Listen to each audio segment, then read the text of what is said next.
تنہائی میں انٹرنیٹ کا غلط استعمال کرنے والوں کے نام۔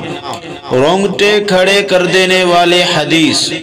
ثوبان رضی اللہ تعالی عنہ سے روایت ہے کہ رسول اللہ صلی اللہ علیہ وسلم نے ارشاد فرمایا، میں اپنی امت میں سے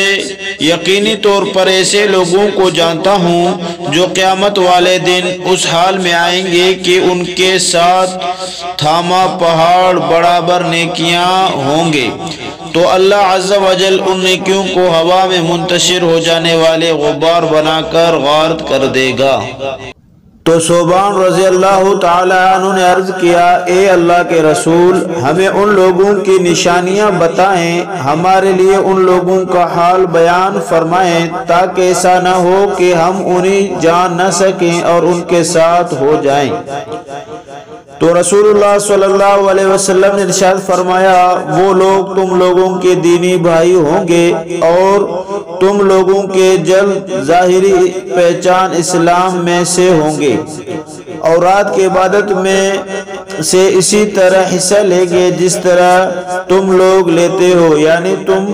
لوگوں کی ہی طرح قیام اللیل کیا کریں گے،